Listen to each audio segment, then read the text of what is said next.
ദൂരം. ദൈവത്തിൽ നിന്ന് നാം എത്ര ദൂരെയാണ്? എന്തുകൊണ്ടാണ് അത്ര ദൂരം നാം ആയിപ്പോയത്? ദൈവത്തിലേക്കുള്ള പ്രയാണത്തിൽ മത്സരങ്ങളില്ല. സമീപസ്ഥനായ ദൈവത്തെ നമ്മൾ പലപ്പോഴും ദൂരെയുള്ളവനാക്കി മാറ്റുകയല്ലേ?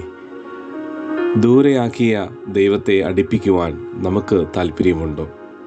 ദൈവമില്ലാതെ ഒറ്റയ്ക്ക് ഒരാൾക്ക് എത്ര ദൂരം പോവാൻ ആവും? രാപ്പകലുകൾ തമ്മിലുള്ള ദൂരം പോലെ ദൈവത്തിലേക്കുള്ള നമ്മുടെ ദൂരം ഹ്രസ്വമല്ലേ? ശാശ്വതമായ ജീവിതത്തിലേക്കുള്ള പ്രയാണം ക്രിസ്തുവിനോടൊപ്പമാക്കുക. ദീർഘമേറിയ ദൂരം ദൈവത്തിലേക്ക് പോകാനുണ്ടെന്ന് നാം കരുതുന്നുവെങ്കിൽ നമ്മിലെ ചില കുറവുകളാകാം. അത് കണ്ടെത്തി ദൈവത്തിലേക്ക് പോകാനുള്ള ദൂരത്തെ കുറയ്ക്കുക. അങ്ങനെ അവൻ്റെ അടുക്കൽ നമുക്കും എത്താം. സങ്കീർത്തനങ്ങൾ 27:8 എൻ്റെ മുഖം അന്വേഷിപ്പിനെന്ന് നിങ്കിൽ നിന്ന് കൽപ്പന വന്നു എന്ന് എൻ്റെ ഹൃദയം പറയുന്നു.